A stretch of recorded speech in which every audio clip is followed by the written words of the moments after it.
All right, welcome to the Business of Allied Health podcast. So we have a really special guest today, Tim Dettmann. I've known him for many years back in the work at the APA days when he was asking me about fire and this and that. I was in the early stages of digital health and what's his name again? The guy who started all this? Who started File, Barry? Who started Kieser here? He's The an guy IT. who's the guy who founded Kieser in Australia is a guy named Gary Harley. Oh, so it wasn't So Tony Smith Tony Smith. Yeah, no, and it wasn't I Tony. met with you during APA days, Yes, we, but full credit to Gary Harley, that's who was the important. original Okay. founder of Kieser here in Australia. Yeah, that's why I hesitate on that one. I didn't want to say a founder when it was.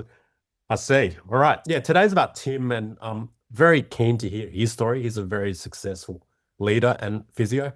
He's also been in the media and he's exited, which is not a common feat in the physio industry. I'd probably consider Kieser in the private practice industry, if you want to say it broadly in that sense, but they've innovated in the business model and the way they've delivered their product. So yeah, welcome, Tim.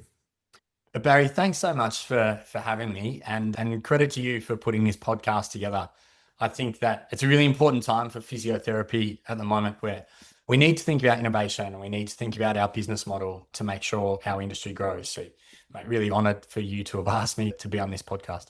My pleasure. Yeah, tell us about your story. Why did you choose physio? Were you sporty like many other physios and then got disillusioned midway through? Mate, absolutely. I was in year Yep. 10, wanted to be an AFL physiotherapist. Here we I go. don't know how many times you've heard that story. Quite a Pretty bit. common. But it was actually really early in my university career because I'd been to a physio a couple of times where I started to see this gap between evidence and practice. And I didn't know that's what it was at the time. Like I could not have articulated that at the time. I was just thinking, hey, all this evidence, all these people are telling me about this need to do exercise, but I go to my physio clinic and it's just one, 3 by 3 room. And I look at all of the people around and then, most people aren't doing a lot of exercise. And, I love the science, I love the research, and the more I read about the research, the more it kept encouraging me into exercise. But the further I looked down the track, I couldn't see where that exercise was being applied. So yeah, my frustrations came pretty early, Barry, to be honest. Excellent.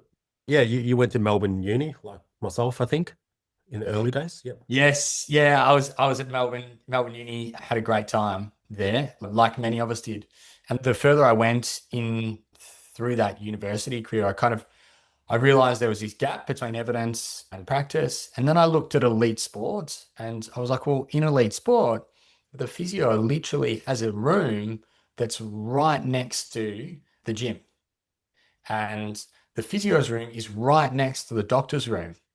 And again, I didn't know or understand this at the time, but those couple of insights, became really important for me in my career and, in whatever influence I had on Kieser in our partnership, those insights were really important. And did you jump into Kieser as a new graduate, or how did you get involved with that, or as a placement, or? Like so many businesses, it came through people. So Gary Harley was a family friend of mine. Full credit to Harles, who bought Kieser to Australia. He bought it to Australia he was the master franchisee and really brought it as a gym. He'd owned Fernwood franchises previously, and he looked at Kieser as, well, here's a gym for a specific population. And at that time, he was thinking it was an older population. So I worked there as an undergraduate. I actually got fired by the then manager of Kieser, Barry, Got and fired. Huh. I got fired. And then I finished my physio study. And so my first physio job was out at Hoppers Physio under Andrew Ronke. I spent a little bit of time at Caroline Springs Physio under Andre DeWall. And then I came back to Kieser a couple of years later. And really, the reason I came back to Kieser was Gary had been an owner continuously the whole time, and he and I maintained a good relationship. The manager who fired me had moved on. Perhaps Gary wasn't happy with his performance. And I came back because I really saw, for me, the future of private practice physio being a combination of private practice plus exercise. And I really thought that if we took that elite sport model and applied it to the everyday Australian, then we could deliver better outcomes for clients. We could build longer, more sustainable careers for physios, and therefore we could build commercially better physiotherapy businesses.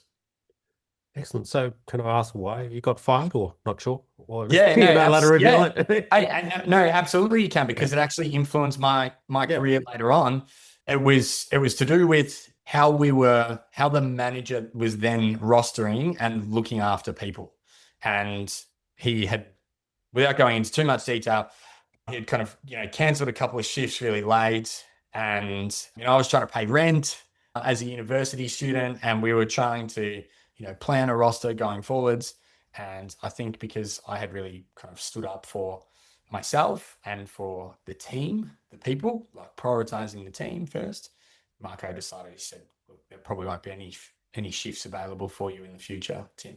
But that early on kind of set a big trend in my career, where I have said multiple times in businesses that I've been in, the non-for-profit that I currently chair, that if we want to build a sustainable model, we have to put our people first.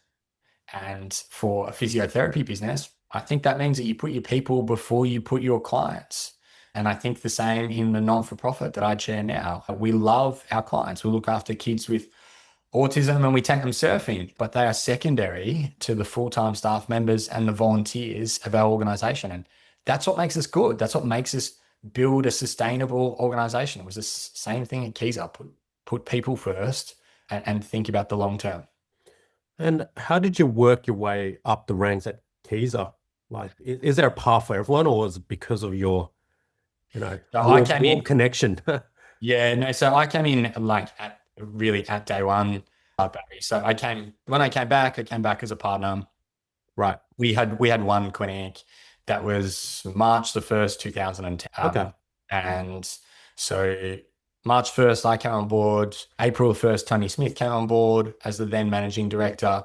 Over the next couple of years, Todd Scarce, Brett Long, Dee Butterworth came on board, who were really, that was the partnership that grew that organization. That's a great point. I mean, for the new grads or other early career physios out here, it's like he sort of took a bet, right? That this is the future. It wasn't as big as what Kieser is today. Right, at all. I remember. Yeah. Barry, to a lot of people don't realize that Yeah. in 2010, it's no secret. I can say this publicly that Kieser was losing money.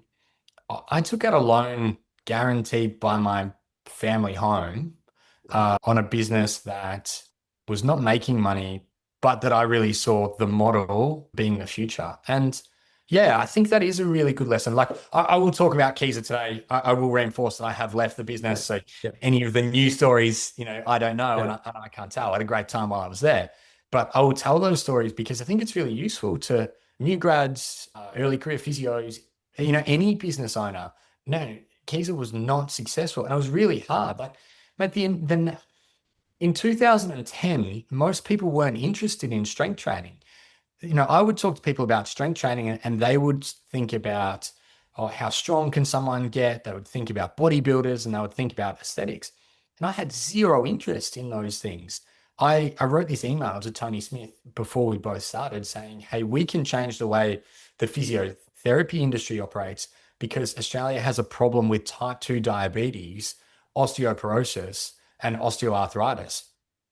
The idea of, just making people stronger for aesthetic reasons was not at all on our list. But in 2010, other clinicians, physios, osteos, chiros, doctors, all of those included, rubbished us for doing strength training for people who had back pain. The amount of doors I had shut or no's that I was told is huge. And I think that's true of most people who've started a business. Like you really you have to work quite hard to get it off the ground. There's almost this kind of irrational, right, passion and belief in what you do, conviction to push through all the naysayers as well. Otherwise, everyone would be doing it, right, and succeeding. So Yeah. Yeah. Absolutely. You know, the guys who I went to university with, Yeah. um, you know, I don't think they quite understood the way that I thought about the business.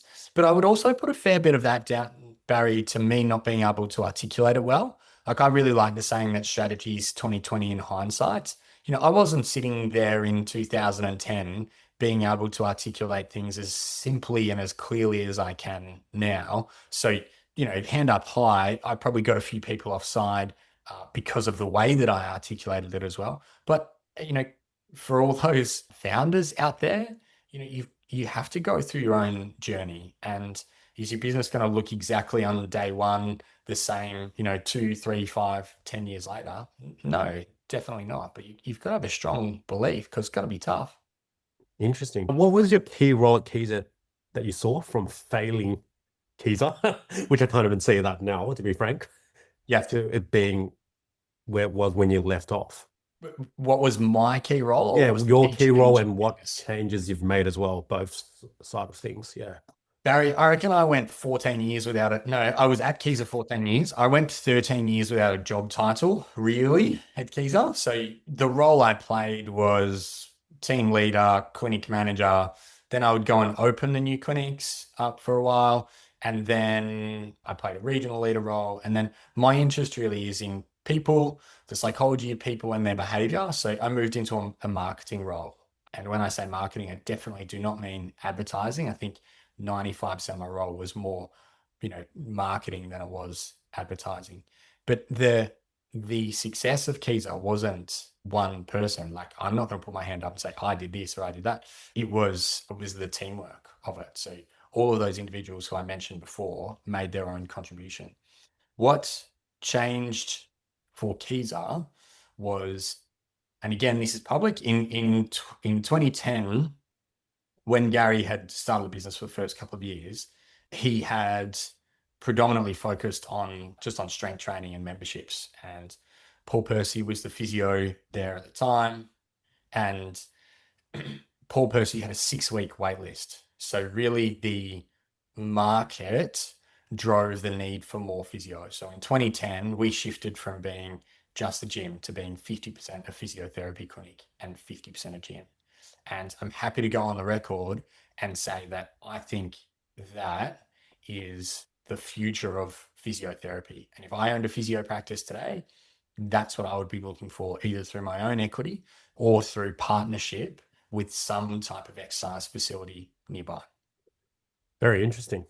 So I always ask this question with like smaller practices. What is one key metric that you measure, what you did measure in your business at Kaiser? Yeah, really interesting. So I've worked with a whole bunch of businesses since I've left Kieser, so probably thought about this a lot. Yes. Any business I advise them really strongly to know exactly how many people are coming into their business each week and exactly where they're coming from. So if you've got 10 new clients, where did those 10 new clients come from? Because in chatting to physio businesses are spending a disproportionate amount of time and effort in social media, but all of their inquiries, as an example, are coming from personal referrals. And if I say to that business owner, okay, how much time do you spend on personal referrals? They say, oh, I don't spend any time on it. That looks after itself, which is rubbish. Absolute rubbish. If you're getting personal referrals, you need to spend time on it for sure. So I think that is a really important metric. And then I think in any business, you also want to find out what your canary in the coal mine is as well. So what is a predictor of an indication of behavior that's currently going on in your clinic? That's a predictor of how your business is going to be going in 2 or 3 weeks or months' time. An example of that in physio is often how far ahead are clinicians booking clients. I'm a firm believer that we should treat injuries as cases. If someone's got an ACL injury, we should be talking to them about the next 12 months. Now, hypothetically, if I've got a patient, they've got an ACL injury, if that patient is only booked one session in advance, only one session ahead, it probably indicates to me as the leader that clinician isn't really talking to that patient about the big picture, about long term. They might just be talking to them about, hey, this is what we're going to try and do between this session and that session. And I understand the concept of eat the elephant one bite at a time, but I think you have to have a balance between, hey, this is our short-term focus, but also we are looking at what are we going to do? What are we going to try and achieve long-term? So canary in the coal mine in a physiotherapy business might be that a grad physio only is doing 50 sessions this week, but in 2 weeks' time, they've only got 10 sessions booked. And the senior clinician has also got 50 sessions this week. And in 2 weeks' time, they've already got 45 sessions booked out. Very interesting. What kind of strategies would you recommend for them to improve that, process, like treatment plans or block scheduling, or using different, I don't know, visual cues and Yeah, so what you've given there are 3 examples of execution strategies, which I think is really good, Barry. But where I would start is, does that clinician conceptually and philosophically believe what I just said? very, very great point. Yeah, like whether they actually believe what they're Yeah, marketing or selling or pitching. Yeah, because if you tell yeah, a grad physio, yeah, hey Barry, you need to have your clients booked further in advance, then that comes across as me yeah, being solely commercially interested. yeah. Money hungry. I've heard that Yeah, before. Yeah. and You're the owner, of course, right? yeah, You want me to of course you of want that. course. Yeah, Yeah, book them yeah, for an extra session as yeah, well. of course. Yeah, But it's not about that. Like we got to start thinking long term about our clients and long term about our people and our businesses as well. So, sitting down with the grad physio and saying to them, like, use the case example that they've got. I'll just go back to ACL because I used it before. But like, if you do a good job with that client, you're going to see them for the next at least the next 12 months before they return to sport, and you're probably going to guide them back for a month or two after that. So, if you know roughly what your plan is for the next 6 weeks, then you can probably book most or all of that next 6 weeks. I'm not saying book them 12 months in advance, and I'm not saying be super rigid, but I'm saying think about that person and their entire case and their progression. And so that step number 1 is get them to philosophically understand that if they start thinking like this, their clients will get better outcomes. right. And how do you deal with the value piece from the patient? Like, do you charge that same, fee for that 12-month review when you're not doing as much, you know, in a perceived manner as what you did early on with, for example, pain relief? Yeah, it's a really good Do you know question. what I mean? Like you could charge, I don't know, just making up something hypothetically. Like, Yeah, I need to see this physio for like, 20 minutes and cost me $150. yeah. I But it's just used for a review, right? So how do you manage those type of scenarios? Yeah, it's easier for a patient to um, understand or value hands-on treatment, Yes. week 3 post ACL or any surgery than perhaps it is for someone to understand the value 12 months down the track of kind of managing their case. Yes. So how do you deal with that is you invest in the education of your team. Now, if every physio in Australia could communicate like Peter O'Sullivan communicates, then we've just solved that problem, Barry. It's not an Yeah. issue. No, So yeah. as a Yeah. practice owner, I was never of the philosophy, oh, Barry, you need to go and do your 20 hours of CPD just to maintain your registration. I was always of the philosophy of what skills do I need to help you build for you to be a better clinician and your patients to get better outcomes.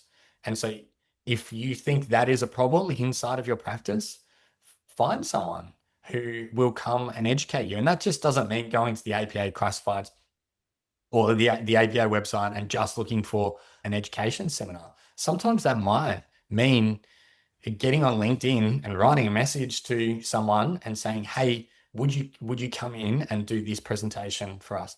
And we did that countless times where we approached physios who had a really good reputation in one area where a bunch of our clinicians wanted or needed to grow. and we ask them to come in. And that, so investing in the professional development of people, I think is key. Professional development isn't just about registration points. It's got to be about being better as a clinician, but also building a better business too. Awesome. That's a great point there. So what is one lesson you've learned like running an allied health business that you haven't seen in social media, you haven't seen anyone share about it? Oh, a That may unique be one. a yeah, like A a unique unique, one. maybe it's unpopular. Maybe it's something people don't really want to hear that doesn't get the likes, right? Doesn't get the comments. Okay. Yep. Um, Barry, for the average allied health clinic, and you say you've got an owner who's active in the business, how much of the success do you think of that allied health clinic is to do with people, either the employees, the team members, or the patients, like that interaction with people? How much of that is, how important is it? Interaction is the staff would be number one. It's huge. It's the biggest determinant of success. Like, if you can retain team members, if you're losing a team member every 12 months, we all know what recruiting costs are like. We all know what retraining costs are like. We all know what the efficiencies of scale are like the longer you have clinicians there. But also that communication that your team has with their clients, like yes, more senior clinicians have better diagnostic skills and they have better hands-on skills, but they have better skills to be able to guide someone through a 6-month journey or a 12-month journey than what does a graduate physio. So one of the big lessons I learned is be really comfortable to invest time in that. So as a high achiever early on in my career, what I would do is I would back my day full of meetings, patients, doing things. And so there was no space in there. But inevitably, the things that were the most important was the time spent with people. Like, we never missed a performance review that we would do with a team member. But we never called it a performance review. It was always called a career planning session because it was about that team member. I've heard lots of physios tell me about the fact that there's a lot of burnout in physiotherapy, and the average career span of a physio is somewhere between 5 and 7 years. But I haven't seen a lot of, private practitioner owners who are spending proactive time with their people to try and build their careers and keep them long term. And you'll hear it. Like, if you go back over the last 10 minutes of us chatting, like, there is just this thing ingrained into my DNA now to think about the people first and foremost. How do we build those people and how do we grow them over time? Love it. Love it. Final question. Lot to unpack there. Might have to do a follow-up with you, mate. If you're up for it. So last question I have is, just say if you were going to invest in the next generation physio clinic right now, right, minus Yes. Kieser, what would it look like? What do you think the future? So the first generation was manual, right? Jim, you said that. What is the next? Mate, great question. Two things I think Yes. will shape or actually have the opportunity to shape the clinic of the future. One is exercise. And I'm not talking about, just a little bit of one-on-one exercise. I'm talking about people having members who come in and train regularly and Yeah. doing strength training, because we know the growth of strength-based exercise. And the second is what I would loosely term partnerships. And so we need to stop acting in silos as physios. We need to build strong partnerships with the medical profession, but also with insurance companies. And I think if there was one thing that is really underutilized by our industry at the moment, it's partnerships with private health insurers. If I were owning a physio clinic today, I would be seeking to partner with private health insurers on things like arthritis and the GLAD program, and on cases where I'm not getting $21.70 back for one session, but where I'm saying, hey, I'm going to look after this person for 6 weeks or 12 weeks. And here's what the total cost of that program could be. And they exist. The GLAD program exists. Kieser has partnerships with over 20 insurers. Tomorrow, I've got to catch up with More Good Days, who, Yeah, I was about to say about More Good Day. So they've got a telehealth view. And I think a lot of physios, another unpopular topic, they're against it completely. And More Good Days, I know the founder quite well, and that's a telehealth delivery method with a partnership, right? With Bupa. Yeah. so whatever the Yeah. delivery mode is, I think there is an opportunity for bricks and mortar, face-to-face Yeah. delivery mode. I think there's an opportunity for telehealth because we know in this country there's 50,000 total knees, 50,000 total hips that happen every year. And international research says that approximately 30% of people, if you did a physio exercise program with them, wouldn't need to go on and have that surgery. Like that stat should blow the mind of everyone listening. And we should be going down that path, chasing relationships with Bupa, with NIB, with Medibank, because that's a huge opportunity for our industry. And I tell you, if we don't take it, if physiotherapy doesn't take it, then one of the other professions will. And I think we should all be working together. It should be a multidisciplinary approach because what you should care about the most is the outcomes of patients, and patients who get better outcomes if we could have them coming in for programs like that, not just treating them. You asked before, Barry, sorry, I'll loop around on this. You asked before is how do you make sure that patient at 12 months understands the value of that session compared to the pain management at the start? Well, it's less of an issue if you said to that patient at the start, hey, Barry, you're coming in for a Bupa 12-week or 12-month program. Their expectation from day one is that they're going to go through that. So, yeah, I actually sometimes all the time, I'm perplexed. I just don't understand why more practices aren't doing it, why it doesn't have huge industry support. And if someone can tell me why, I'm very interested. But yeah, if I owned a practice at the moment, Barry, that's the path I'd be going down. So I love it, mate. I'm going to let you go. I think we've gone over time. Mate, thank you so much for having me All here. right. Apologies for talking too much. No, I'm so passionate about our I know. industry, and I think there's so many opportunities for us. So yeah, appreciate what you're doing. I'd love to kind of come back with a follow-up session with you about how do you kind of prepare for a partnership and where you might be able to help in that for physio clinics. Yeah. Yeah, absolutely. I think it'd be a great conversation to have. There's probably a couple of people who've got more experience in doing it than me. I've seen it, but there's people who are doing it today. It'd be Yeah. great for other physios to hear from Yeah. those. Absolutely. Thanks, Tim. Thanks for having. Thanks, Barry. No worries. Thank you.